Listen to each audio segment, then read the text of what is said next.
If you're a writer starting out in your career and you're looking to get published somewhere officially, editorials are a great way to do that. A lot of my students have great success getting the editorials that they write for my class published on an online publication. So the trick is to find an angle that makes you an expert. And we're all experts at something. So, right now, everyone in the world, for example, is an expert at living through a global pandemic. My students are all experts at being college students, and there's lots of things that you can write related to that about just being a college student this day and age and how it's different than other times in history, being a college student during a global pandemic. My students live in Seattle, and they could write all kinds of things about being a college student in a very expensive city and living on a budget. So anything that you're an expert on that people would want to read and your opinion related to that. And I think a lot of people make the mistake of assuming that because it's related to your daily life and that it's basic to you, other people won't find it interesting. But you have to remember it's not basic to everyone else just because it's basic to you. And the other important thing to consider is people like reading about things that remind them of their daily life, that reflect what they're going through. It feels validating to them. So do write about things that you can describe clearly, that are going to resonate with people, that reflect what happens to them in their daily lives. A great resource I like to direct people to is something called the Op-Ed Project. If you just type that into Google, that should be the first organization that comes up. They have a list of amazing resources and tips on the structure of writing an editorial, what you should do in your first paragraph, what a traditional editorial does every step of the way. They also have a list of almost every single publication in the United States that publishes editorials.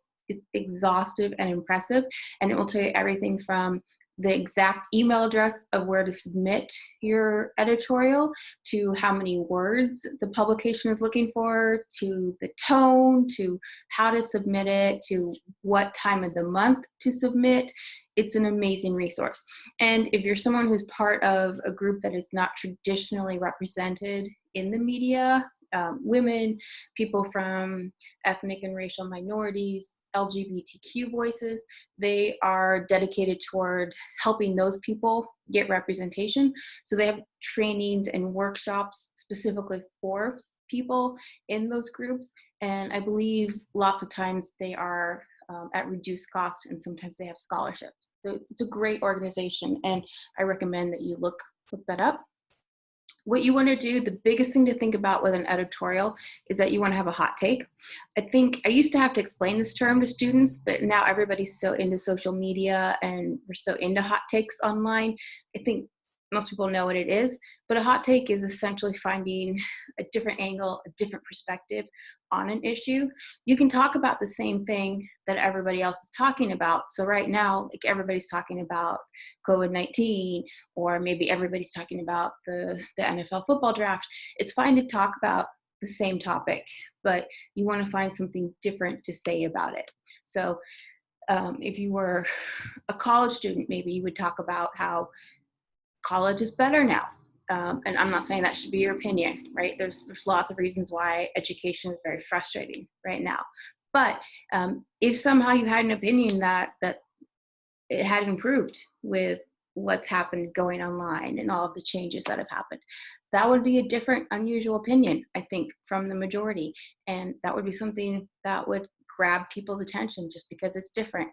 Don't shy away from controversy. So if you have something to say that you think it's maybe going to make people angry or get people's attention because it's different, that's a great thing to write about. If your piece does get published, and once it's published, the next step that you want to accomplish is you want people to engage with your piece. So that means you want people to write comments, or to forward it to their friends, or post it on their Twitter feed, or put it on Facebook. And people are going to be more likely to do that if they strongly agree or strongly disagree with what you say. So if your opinion is something that is really strong one way or the other, people are going to be more likely to do that, right? And if you think about the things that you have forwarded or that you share with your friends, it's usually things that you feel like, yay, I really agree, this person's 100% right on, or things that you feel like, oh my gosh, this is the dumbest thing I've ever read. I can't believe a human being actually wrote these words.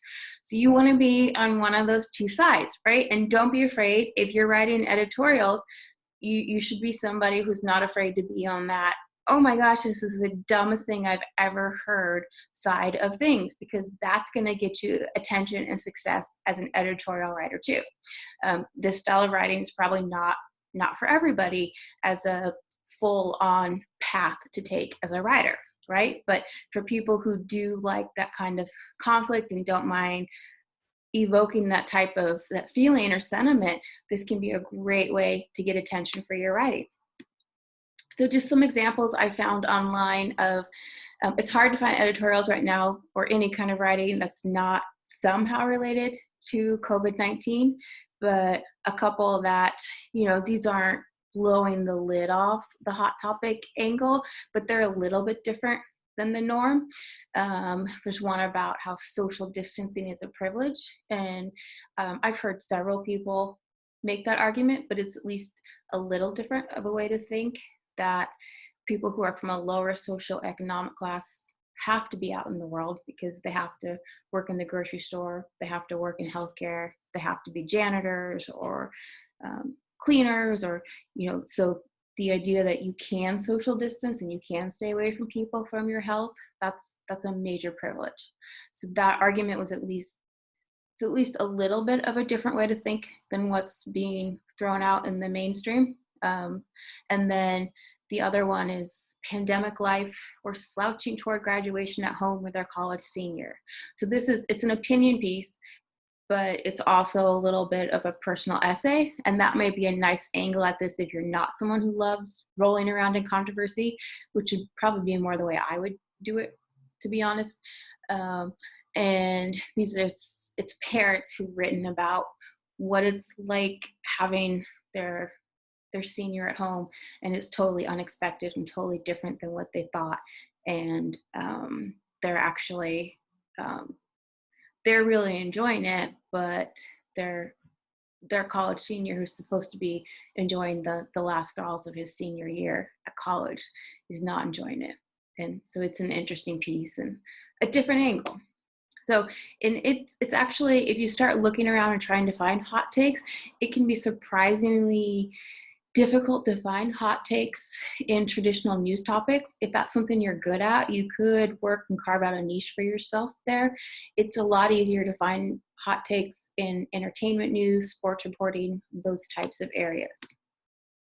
And as you write these stories, think about what emotions and thoughts will make your reader interact with your writing, because it's ultimately what you want. Once it gets published, you want to think about, is this something that somebody's going to forward? Is it going to make them angry? Is it going to inspire them? Is it going to make them think, this is the type of person I want people to think I am, or I want people to know I read this, or what is going to make them post it on their Facebook feed? What will make them want to tweet it? And is that in my piece? And I have another video on digital storytelling that it's an entire lecture, so it's very long, but I will post an abbreviated version of that coming up in the next few weeks. But if you are super curious on the emotions and thoughts that are most likely to encourage people to share your writing when it's posted online, that is in there as part of that very long video, but I will definitely share an abbreviated version of that coming in the next few weeks. But as I said, I find that my students have a lot of success getting editorials published, and this is a great way to start getting clips in your portfolio that are actually published writing.